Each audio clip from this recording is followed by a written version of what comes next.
हाय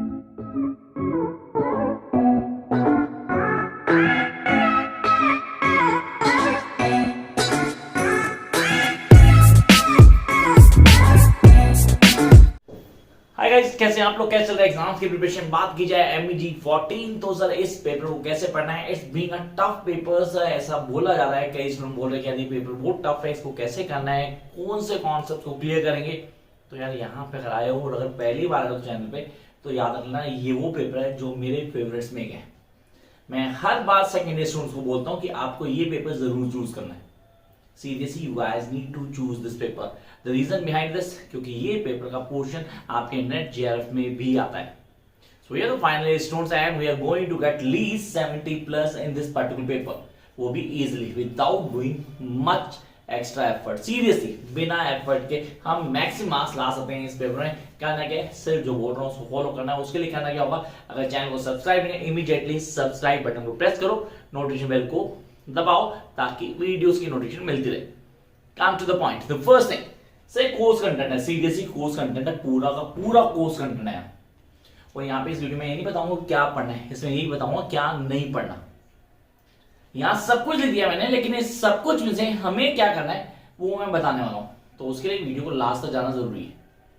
शुरू करते हैं, ज्यादा टाइम निकाल करते हैं। आपका दोस्तों शुरू होता है first block with a background studies. Background studies for MEG 14 आप बोलते हैं contemporary Indian literature in English translation. नाम बहुत बड़ा है, सीधे नाम बहुत बड़ा है, तो मेरे लिए इतना बड़ा नाम पढ़ना टफ पार्ट था, तो मैंने बोला कंटेम्प्रेरी लिटरेचर बोला। अब मैंने बोला वो भी इंग्लिश ट्रांसलेशन को ऐड ऑन करना है नहीं करना, दैट्स योर चॉइस। पहली चीज बैकग्राउंड स्टडीज, क्या मैं इसको पढ़ूं, इसमें कंटेम्प्रेरी लिटरेचर क्या है, कब बनी, क्या रीजन था, कैसे लिखा गया, इंग्लिश लिटरेचर में क्या चेंजेस आए, इंडियन लिटरेचर ने कैसे काम किया। Sorry, no need to do this. A big cross, मेरी तरफ से बिग क्रॉस, मैं इसको देखता भी नहीं। Come to next one, we are having Samskara. अब पहले लिख लेता हूं समस्कारा एंड तमस। यहां पे मैंने चॉइस डाल दी भाई, ईदर दिस और दैट। समस्कारा और तमस, मेरा favourite Tamas. Reason, partition play, workout the writer Bhisham Sahni. Series the Bhisham Sahni. Sir fluctuation में आ रहा है, फ्लैशबैक्स, एक ऑर्डर नहीं है जिस ऑर्डर में स्टोरी को लिखा गया, जो याद आ रहा है उसको लिखा है। अच्छा, मेरी चाइल्डहुड मेमोरीज जुड़ी है, मैंने इस सीरियल को देखा था टीवी पे, शायद आपने भी देखा हो, तो आपने तमस। क्या है तमस, किस तरह हाईलाइट करता है, how it depicted the partition scene in front of your eyes. लगेगा सच में मैंने देखा यार, what is going on. Samskara, one of the best story series, one of the best story. A big question mark on Hinduism series. I don't like this क्योंकि I really truly believe in Hinduism, I am really Brahmin by birth. लेकिन clear करते हैं concept को। Writer ने अपना point of view clear किया, उसने question को बहुत अच्छे से डेलिबरेटली शो किया। And I love the way he really write on each and everything. कुछ लिमिटेशन हर कैरेक्टर में होती है। It's not whether you Brahmin or really Shudra or whatever you are by birth, but the human character is really always here to be get exploited. वो समस्कारा को clear करता है। दोनों stories definitely बहुत अच्छी हैं। चॉइस इज एंटायरली योर्स, यहाँ किसी को कोई फोर्स नहीं है। whether you want to go with समस्कारा, can go it easily. मेरी वीडियोस के ऊपर है, मेरे नोट्स इसके ऊपर है, सारे एक्सपेक्टेड क्वेश्चंस के ऊपर है, पेपर उसके बाद कुछ भी नहीं आता। Same with Tamas, videos, expected questions, all the answers in a decorative manner, सब प्रेजेंटेबल है। तो चॉइस मैंने कहा आपकी है, whether you want to go Samskara और तमस, दोनों से किसी एक को प्रिपेयर करना, दोनों को करने की जरूरत नहीं है। एक को इतना अच्छा से करो क्वेश्चन कहीं से you able to give the answer. चलो सर, दो चीजें क्लियर हो गई, हमें पता लग गया कि आंसर देना कैसे, करने का तरीका क्या हो, किन कॉन्सेप्ट्स को दिमाग में रख लेना है। तो फर्स्ट एंड टू, समस्कारा और तमस, पहला आपका टॉपिक क्लियर हुआ। आई होप सबने इस चीज को नोट डाउन कर लिया, किया या नहीं किया। चैनल को सब्सक्राइब की बात नहीं कर रहा, मैं कह रहा हूं इन दोनों से किसी को किया या नहीं किया। Jump to next one, here we are having the short stories. मेरी फेवरेट कलेक्शन है short stories, because I love each and every story. Honestly, if somebody asks me कि इसमें किसको छोड़ू, मैं बोलूँ कोई भी मत छोड़िए भाई, शॉर्ट स्टोरी तो सारी की सारी इंटरेस्टिंग है। You love to read each and everything. You have time भी अभी आराम से होता है, आराम से। आप लोग कहां से शुरू करते हैं? I start with salt. Salt, नमक, सर बेसिक चीज है, बेसिक नेसेसिटी, हर किसी को मिल जाती है, सबसे सस्ती यही चीज है। किसने बोला? लिस्ट के लोग जान देते हैं अपनी। स्टोरी को पढ़ो, you get to know about it. The salt, उसके कॉन्सेप्ट समझना है। बर्थडे, सर हजारों ने लाखों खरीदे तो बर्थडे के ऊपर, इस बेचारे को चाय नहीं पिलाई किसने, पूरा दिन खराब हो गया इसका। Birthday, a day of humiliation, मतलब बर्थडे सर जिसने प्रॉमिस किया था लंच करवाऊंगा, उसने पूछा भी नहीं, बंदा निकल लिया। तो आपको बर्थडे कहीं ना कहीं ह्यूमन फीलिंग को हाईलाइट करती है स्टोरी लाइन्स।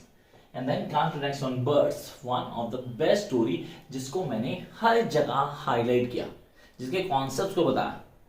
अच्छा जी, नेक्स्ट वन, टीनीज ग्रैनी। सर एक टीनीज ग्रैनी हो दादी, टीनी छोटी सी लड़की, छोटी सी। अच्छा वो बेसिकली अब एक पुअर के घर में पैदा हुई तो वो लड़की है तो इसका रेप कर सकते हैं। ये आइडियोलॉजी मारो खींच के थप्पड़ है लोगों, लेकिन सॉरी टू से यू, ये हमारी सोसाइटी ना ये ऐसी थी, आज भी ऐसी है। When a girl is a poor, तो yes you can take the opportunity। ये सोच है, it's a bloody human mentality. I am not adding Indian mentality in it, ये हर इंसान की मेंटालिटी ऐसी है। तो उसने हाईलाइट किया कॉन्सेप्ट, वो deputy side, the bloody bastard really it rape the girl. वो गलती लड़की निकल गई, बेचारी को भागना पड़ा। उसकी दादी बोली कि वो मर गई ताकि लोग छोड़ दो उसका पीछा। और दादी क्या करती, बेचारी भीख भी मांगती थी, काम भी करती थी, झाड़ू पोछा भी करती थी, चोरी भी करती थी, मतलब क्या करे, सर्वाइव करना था। एट द एंड पकड़ी गई, क्यों? क्योंकि उसकी पिटारी में सब कुछ डाल रखा था उसने, और बंदर ने खोल दिया। Story was really very touchy. Jump up to the next one, we are having Tarpa, story of man. मतलब सर क्या हो रहा उसकी लाइफ में यार, what the hell is going on that life. Tarpa highlight करता है इंसिडेंट्स को, सर नरेटिव टेक्निक पे स्ट्रेस डालता है। The best part is narrative technique in Tarpa. And then the empty chest, बहुत कुछ है सीरियसली, कई लोगों को शेयर करना है। वो एम्प्टी चेस्ट को बता रहा है क्या है एम्प्टी चेस्ट, कैसे काम करती है, किन चीजों को क्लियर करती है, एक एक चीजों को पॉइंट आउट कर रही है। And then we are having the very lonely she. से वो मासी है जो आपके घर में भी होगी, मेरे घर में भी है, जो अकेली रहती है, जिसको कोई नहीं पूछता। हमारे घर पे कोई पार्टी होती है तो भी उसको नहीं बुलाया था। है वैसे मासी ऑनेस्टी, सगे की रिश्तेदार है, बट कभी भूले भटके से वहां चले जाते तो मिल लेते हैं। वेरी लोनली शी, आज उसके साथ है, कल आपके साथ भी होगा। ये स्टोरी डिपिक्ट करती है, हमें एक्सप्लेन करती है that this is the life. Jump to next one, we are here, the headmaster Pron Chanchur. The headmaster Pron Chanchur, a man who want to run away from the real life, trying to show the people that is insane. पागल नहीं है वो, समझदार है, बेवकूफ बनने acting कर रहा है खाली। टाइटल अप्रोप्रिएट नहीं है, बिल्कुल नहीं है, खाली वो वर्ड बोलता था क्या, हेडमास्टर प्रोन चंचूर, तो नाम दे देगा। And the last compromise, name itself says compromise. So I really want you guys to read all these short stories. Confirm question होगा पेपर में। Jump up to the poetry segment. Sir poetry segment किसको पढ़ूं किसको छोड़ दूं, कौन सी poetry मुश्किल है? एक भी पोएट्री मुश्किल नहीं है, जिसको नहीं आती बात अलग है। सबकी सारी वीडियोस आपको मिल जाएंगी यहीं पे क्लास ऑफ लर्निंग पे। फर्स्ट, लैकलिन the stone speaks in the forest, तो जो मैंडलाइन टर्न को घोड़ के भी जाना। The last dream, I love this one. Tree and the sage, the stair, the moon, the movement of courage, love this point. Mother serious, kitchen, confirm paper में होगी 100%. I met Whitman yesterday. She Radha, just once try or fast. Sir, notebook of poems. इसका question तो बार बार आता है, मैंने नहीं बोला, reason था पता जाएगा एग्जाम में नहीं आने इस बार। तो आपने बोला sir this are the poems, these are the poem जो हमें करनी है इस बार के लिए। तो क्या करें, क्या छोड़ दें? मैंने कहा शॉर्ट स्टोरी पोएट्री नहीं छोड़नी है बिल्कुल भी, ये कंफर्म है आपको करनी है। तमस और सर इनमें से एक करना ही करना है। और आ गया तुगलक, कंफर्म करना है तुगलक, चॉइस में भी तुगलक मिलेगा। बहुत ही पागल था ये। अरे he was a visionary king. मैं मिल गया उससे, ऑनेस्टली मैं मिल के नहीं, मैं तो राइटर को पढ़ाया। अब राइटर जैसा चाहे हमें बना दे।